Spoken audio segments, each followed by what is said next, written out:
Hi everybody, and happy National Princess Day, November 18th, which is also the 27th anniversary of the release of the original Swan Princess film. I am here with Selden Young, the producer of all 10 and one more on the way Swan Princess films. Congratulations on 27 years, and happy National Princess Day. Not everybody gets not only a whole franchise, but their own national holiday. Congratulations. Well, we've been quite fortunate. I'm happy that at least we make 27 years and I'm still around to participate. It's always humbling when you consider that a franchise has been able to grow in a period of time and not even knowing that it was going to become a franchise at a particular point in time. So, and to have our own day named after us on our anniversary will be a reminder to everyone of how powerful this film is. It really is such an incredible film. So, like I've said, 27 years. You've come a really long way since that first film. When you first started making the Swan Princess film, how did your vision for the future of that compare to where you are today? Did you ever think you would end up here? Absolutely not. When you're making a particular film, you're making it for the purpose of making the film and doing all the creative elements necessary to make it a good film. That's what you're thinking of.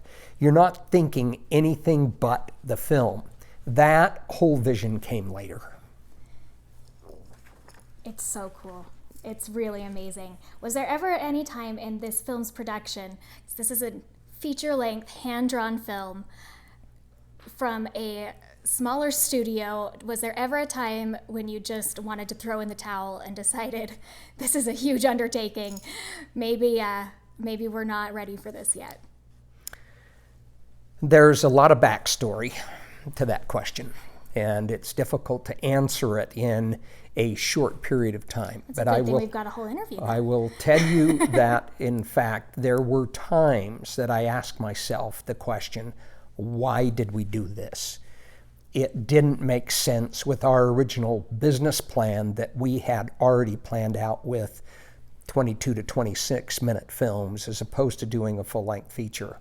And when we chose to do a full-length feature and a budget was put behind it and the budget kept increasing dramatically and not realizing the dangers that we were in, that we buried ourselves.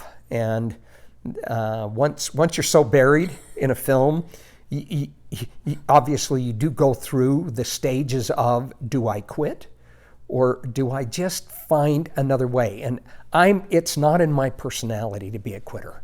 It's in my personality. There's always a way. There's a way to figure it out. There are things you can shut down, which I have and I've failed at. This was one of them that at first I was looking at. It was a complete, utter failure. And it took time to figure out how to re-engineer the film property to become a franchise. And this particular film, I've asked myself over and over again, would I make the same decision if I knew? The answer would probably be absolutely not. But today, the way the film is today with its franchise, what it's taught people, and I didn't come up with this to teach people, but what it taught people how to be and to put some form of confidence in themselves was surprising revelation to us as producers of what the Swan Princess did. Well, I'm glad you made it. I think I love inspiring stories like this because I think all of us, maybe not on as grand of a scale, but there's always that moment where you think, why am I even doing what I'm doing? Why am I following this passion or that passion? Because you can't see an end goal. So to watch a story like this where you made something so incredible and didn't give up to turn it into an entire franchise is almost as inspiring as the film itself. So that being said, when was the moment in making this film and this franchise when you looked around and said, wow, we did this? Like, where was your we made it moment? Well, I'm going to give you one quick statement about that the day that we were being told that it wouldn't be released theatrically unless I sent $15 million to a particular advertising agency. And I went out of there so mad, not knowing what I was going to do, but at the same time totally dejected, knowing that this was going to be a Herculean effort and there was almost no way to make it happen. I made a determination sitting on the edge of my bed that I needed to go see a really bad movie. And there was a theater next door to us, and it was showing Pulp Fiction. I went and saw Pulp Fiction, and I lasted 15 minutes. There was no other family film in the theater at the time. And I said, at that moment, I need to figure out how to make this work. And went and dialed for dollars all night long until I had the money raised to make it happen. And so I look at that era of how you see something so awful as Pulp Fiction was. How did that make it? And then to we have where, something so incredible. To where I could finish this film because it was on the edge of being canned, totally canned and done, and never gone theatrically, and it would be in lawsuits the whole time. So there were those periods, but it also is a period of time of reflection that I can, in fact, overcome these things, which tells other people the same thing. There is a way, and Swan Princess is one of those ways. In so many ways, the different phrases that are used within the film, you can relate to in some portion of your life. I grew up with this film, so I was young when it came out, so I was right at that golden princess age when it came out. Odette was my princess. I played Swan Princess. It became such an inspirational film to me. And then looking back, you realize why she's so universally considered a feminist icon. She has a realistic body type. She stood up for herself. That was something that wasn't done at the time. If you look at contemporary princess films of the time, they waited for their Prince Charming to come save them. They were nice, they were kind, they were beautiful, as was Odette. But Odette was the one who took charge and had an active role in her story. That it was the first of its kind and ahead of its time, if I dare say so. So what was your inspiration there to be able to take this character further than it had ever gone, to have this beautiful, well-rounded character? I wish I could claim that as mine. I can't. I wish all of us as producers and writers could claim that that was by design. The fact is it wasn't. And that's the beauty of the film, is we let the character morph into what she needed to become based upon audience reactions. So as audience reactions came in when we were doing focus testing, we found out that we needed to change the character, be a stronger personality. And interesting enough, this was the first one to do so, yes, which was amazing. So I mean, I can't claim the credit, but it's the fans actually that changed it for us. I love it. You gave the princess that the fans needed for them. It's amazing. So I think that's why she still resonates. She still is very much part of contemporary now in 2021 as she was in 94. She was just ahead of her time. I just wish we could have the vision really to be able to project what the marketability of that has become today for what it will be in the next 40 years, because that's what happened to the Swan Princess 27 years ago, is it was projecting to a new future. And I think this is the commonality that I constantly get from many of the fans is I relate, and this is how I relate to Odette so much. This is what gave me my own self-reflection and confidence. Because when any little child plays pretend, you're usually playing your favorite animated character, and that's what teaches you what that ideal person should be. And as watching those princess films, you learn that the ideal princess is quiet and meek and just sort of goes along and someone's going to come save her. And then I remember thinking back to playing Odette, and Odette said, "No, I'm not going to marry you till you have a better answer." And Odette said, "Well, I'm going to go get the map and find my way to Derek myself." And that's something that I've fallen back on through my life, and I think the fans have too. You really gifted us this story to map our young lives on, to teach us how to become confident, brave, individuals in our lives and in our own stories. So thank you from all of us. Well, you're welcome. I don't know that I deserve that kind of credit. I do deserve credit for getting the film done. That is true. Well, we never would have known about it if you didn't get the film out there. And continuing the franchise, I'll take credit for that. But I wish I could take credit for something the fans actually gave back to us. It's called focus groups, that they can really tell you what it is that they're looking for in their own minds. They don't realize what they're saying. They don't realize it. That's the purpose of focus groups. Well, and that's so incredible that you can listen to that and then interpret it and turn it into what we all needed so much. Yeah, so many filmmakers don't listen. They want to make it in a certain way. Fortunately, our team listened, which was good. It's shaped the entire franchise, I think, taking the time to listen. So looking back at that original trilogy, if you could change anything, what would you go back and change, if there is anything? Well, this again is a very hard question, because as producers, you're really critiquing a lot of different things along the way. And when you take a film that has hundreds of millions of fans that love every portion of The Swan Princess, it's hard to come up with something. But there are two pieces that I would say from my side that I would have liked to put into it. A little more introduction. Now, frankly, we happen to fall upon one of the greatest things ever in a film. This is my idea. When it starts out in the film, it hooks everyone. That 8-minute song was stunning, and we didn't even know that it was going to be what it was going to be. That could be a short film in and of itself. And so if I could add just a little more intro that gives people a little more perspective of what happened in the very beginning to King, Queen on both sides, it kind of fills in the story details. The second one is projecting for the future. We needed one more song potentially in the film, but you don't want to make your film too long. That's a problem. So having an additional piece could leverage Broadway, because we can't do Broadway with the number of songs we have. There's not enough. Fan of Broadway so too, you know, those questions you asked today, which I would have never asked back then. That's true. Starting out with just trying to get one film made, you aren't thinking Broadway and franchise, but from everyone, I hope that maybe there's another magic song out there to get us to Broadway. That would be amazing.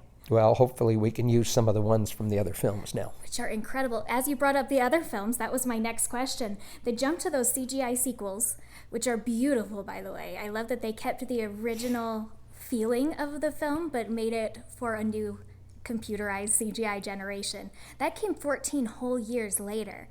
That's quite a bit of time to revisit a franchise. What inspired you to make that jump and to keep going with the franchise instead of ending at the trilogy? Actually, it was a combined decision between myself and Sony.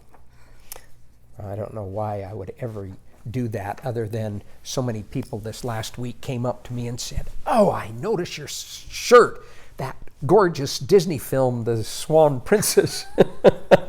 So I must have that on my brain. I would dare say that I think the mouse probably regrets not being part of this at this point. But I am very grateful that it went in a producer's hands like yours that was able to listen and create something more beautiful than I think a larger studio could.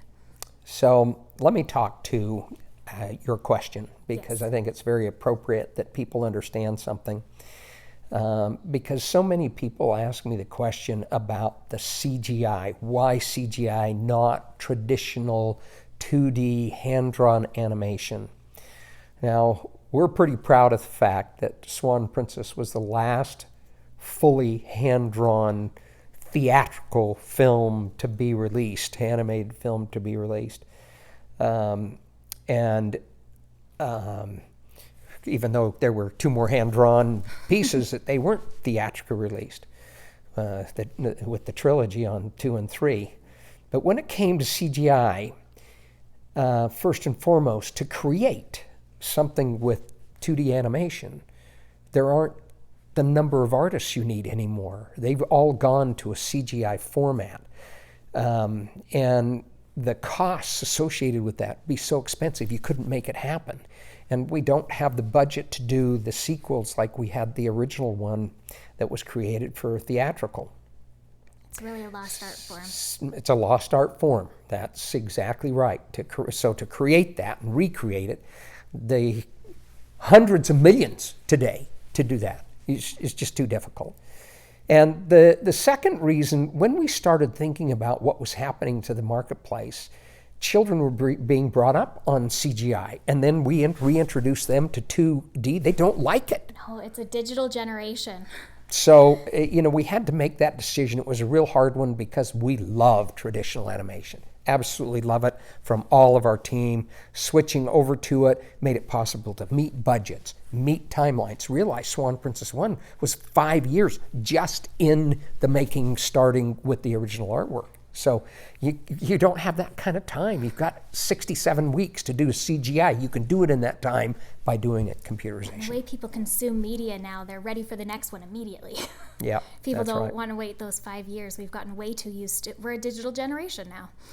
Yeah, well, we just hope that all of our original Swan Princess fans will accept the fact that there had to be a change for the younger Swan Princess fans. It's hard to take your franchise that you loved so much growing up and realize that it can go to a younger generation too, that we have to share. But sharing can be one of the most beautiful things. Getting to share, I get to share it with my little nieces and nephews and watch their eyes light up. I know some friends have shared it with their kids, and it can be this great thing to share with the younger generation. But yeah, it's one of those sharing is caring. It can be fun, even though it's really hard sometimes. Well, it's worked out though. It has. We're seeing the generations adopt it. And it's not like you completely redid it either. You still have the Swan Princess feeling. You have Odette and all of the same beautiful music kind of harkens back. I think what makes it so poignant that the CGI can still resonate with the 2D fans is that it's the same team. You didn't hand it off to someone else. Your same team is producing and directing these same films. It really is a continuation. Well, I hope so. That's the way it's designed now, and that's the vision for it. I think we all see it that way. So I have to ask, I'm dressed in it today. You are too. You've become famous for your Swan Princess Argyle, from your Argyle car to all the way down to your Argyle shoes. What started the Argyle? Where did that come from? Well, actually, I give the credit, all of it, to my wife, Shelley, who brought me in one day on a game show. She was watching, and the entire participants in the game show was dressed in suits made by a company by the name of Loudmouth Golf. And they weren't Argyle, but they were all kind of driven like Argyle. And she suggested that I should dress like this. And so we started working on a couple of prints and with a Loudmouth Golf representative. And what we came back with was pink. Pink. Now my purple, my plum, the ultimate Swan Princess color is going to be pink, but there's also a lot of purple or plum in the film. And you were just telling me something really cool about this purple and the purple flowers that Jean-Bob tries to give Odette. And what was it you were telling me? The same plum color, same kind of thing. The importance is, within the film, there are certain iconic colors. What you don't see is there's not pink. Is not iconic in the Swan Princess, but what it is, it says something about who we're playing to. And if you go out there and you do something nobody else is willing to do, Loudmouth Golf wouldn't sell the pink originally because they said their fans wouldn't buy it. They're buyers. Well, that's not what this was about. This was about getting people to recognize it. The Swan Princess. It's the greatest walking billboard ever created, this outfit right here. It's amazing. I love what every time I have got to wear it, almost without fail, someone will stop and say, Swan Princess, I love that film. Have you noticed it helps with your fan outreach as you're out talking to people? It's actually shocking. I was just down in Las Vegas and I was constantly stopped to get pictures. Constantly. And these are Swan Princess fans. married, kids, they're mindset of them. They want to now announce to their children, we're going to watch Swan Princess. They met the producer, they talked to him, they took pictures, they take that home with them. So it re-engages our fans to get their children involved in the same thing. Which is so amazing that it really is a true family franchise. And that being said, with the Argyle, there has been a lot of Swan Princess merchandising over 27 years. Do you have a favorite? Do you have a favorite piece that you've kept for yourself through the whole thing? Well, yeah, I'm going to talk about two favorites that I have. One of them is the same kind of thing, Argyle watch. We have Swan Princess watches, and I wear my Argyle watch with it. I've got the one with the butterflies. And Princess Odette on it. Yes, and Princess Odette. Well, of course it has Odette. And the little swans on the numbers. I love it. And the other one is the coinage that was produced. 5 different designs of 1 ounce piece of silver that has all the iconic characters on it. I love producing this and having it a part of our 25-year anniversary. So those are the pieces I like carrying, let alone the Swan Princess the outfit. Whole outfit. Right. It's really become, it's synonymous with you. You think Selden Young, the producer, you think the amazing Argyle. And it's so cool to be so proud of something that you created that you're literally willing to wear it. Well, that's the primary statement. Why do you wear that? Well, I wear it because I like wearing on my sleeve what I produce. Which is amazing. That's really, really amazing. So looking back at this entire franchise, 10 films, if you could pick one character that you most relate to, that if you were going to play this character in one of the films, who would you most relate to? So you might find this, the way this question is phrased, not my favorite character, but who I would most likely play to, it's going to be Lord Rogers. He's pretty amazing. There's nothing Lord Rogers can't do. Kind of like you. Well, I don't know that it's that there is part of that says about Lord Rogers that he figures out little kind of things. In business, you do the same thing. Swan Princess is part of that franchise that we had to figure out something new. We couldn't do it the same way. We didn't have the money. We are not experienced filmmakers in full-length feature. We're not experienced in trying to find a way to get the audience to adopt the CGI work. So there's so many pieces to it that was kind of a turnaround in that sense. That what do you find Lord Rogers doing? And he's, in so many different ways, a different person in every film. And yet still himself. He still has that little crazy look in his eye that I'm gonna fix it. You just know there's something brilliant brewing behind those eyes. So I guess I should ask then, who's your favorite? If you're most like Lord Rogers, who's your favorite character? Well, my favorite character, I think, has become a lot of people's favorite in a sense, other than the princes, is Jean Bob. And part of the reason for Jean Bob is, again, an opposite in personalities. The opposite of huge confidence, but then realizing that, oh, I can't do that, and has to have the humility piece behind it. So, and all doing that with a lot of humor. And that's what makes him fun for me. Then I have to ask, this has been a question that I've heard from a lot of different kids, is he really just a green kind of slimy prince, or do you think there really is a human prince under there if he just got the right kiss? Well, you got to believe in fairy tales, don't you? Oh, does that always. answer your question? Yes, it does. There's always some magic out there. All right, so to kind of wrap up, what do you hope people take away from these films? That after watching all of this, what do you hope the takeaway is that people internalize? I want them to realize that we do think about today the importance of putting out good messaging, that it actually teaches value systems to children that they can adopt in their life. And every film has it in it. And because of that, we hope that they can take away with everyone that they watch something for them that will inspire their life. I love that so much. That's originally why fairy tales were created, was to teach. It was a teaching mechanism to tell the fairy tales from grandmother to mother to daughter. And so how wonderful to carry on that same tradition of learning and teaching through fairy tales. Right, to end, we're going to play a game of quick favorites. Okay. You ready? Your favorite Swan Princess film? It's Swan Princess 1, the original one. The one that started it all?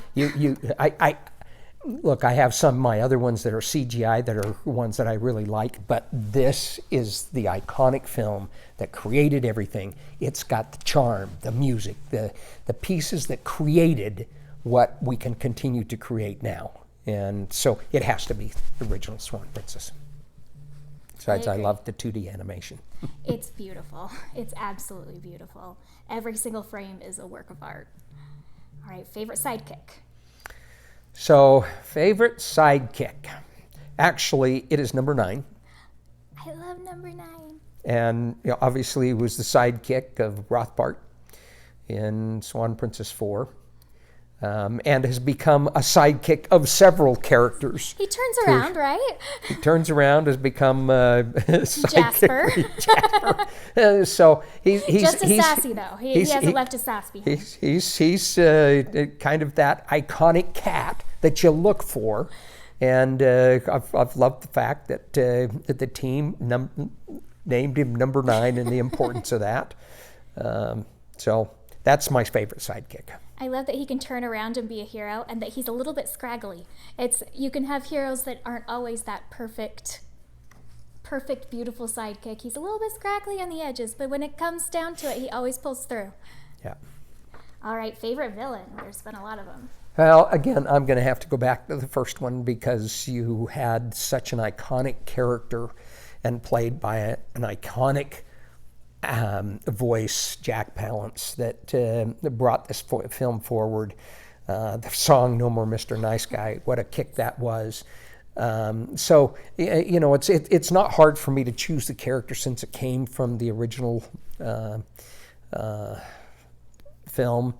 Obviously, as we can continue to create new characters, I love many of them, but if there's a favorite, it has to be Rothbart. He did such a wonderful job of making you hate him, but love to hate him. And he was a fairy tale villain, while at the same time, you run into people like Rothbart all the time in real life. All the time. So it's so great that Odette can say, no, we're not going to play your game. Hopefully we'll start to get less and less Rothbarts as more people are like Odette. Certainly learn to stand up to him. Oh, yes. I hope I can be as brave as her someday. Okay, favorite I think song. you are already. Oh. My hero just told me I'm brave. This is the best moment of my whole life, guys. All right, favorite song. There's so many amazing ones. So I'm going to give you 2 of them, Far Longer Than Forever, and this is my idea within Swan Princess 1. But I'm going to give you one that's outside of that is actually become so important to me. And this one comes out of Swan Princess 5, Always With You.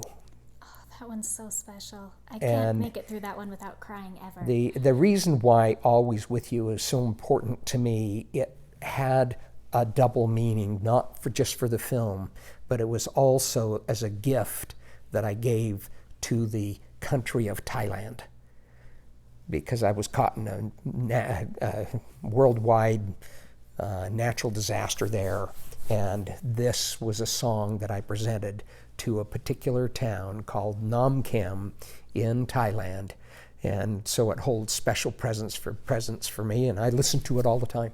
So it's so beautiful. All right, your favorite animation sequence? Well, again, this is going to be the iconic one that I think most people end up choosing. It's iconic for a reason. Yeah, and that deals with when Derek says to Odette, "You're beautiful because you're beautiful," and all of a sudden, zip, zip, zip around the world. And Lord Rogers, my one of my most related characters that I am to. And I really like that because so much was buddy. a real fun one. Oh, I love that moment when not only when everyone knows poor Derek screwed up. Yeah. Derek knows it. Rogers knows it. Everybody knows it. All right, this one should be easy. Who's your favorite princess? Well, obviously it has to be Odette. Now, I will say this though. While I say Odette, I do have a character I laugh at all the time, and that's the Cornhead Princess. I laugh at it every time it comes up. It's one of my She's beautiful. favorites. Yeah. And how nice would it be to carry around snacks on your dress? There we go. love But it. you have to choose Odette. She's amazing and perfect. Now we have some new ones coming up that are really cool. So. You're teasing us. We all want the new film so bad. Coming soon. Well, happy National Princess Day, guys. Happy National Princess to you. This is Selden Young, the producer of the Swan Princess films and franchise. Thank you so much for sitting down with us. I can't think of a better way to celebrate this national holiday. Well, you're welcome, and thank you, Ellie. It's been a lot of fun. And thank you, fans.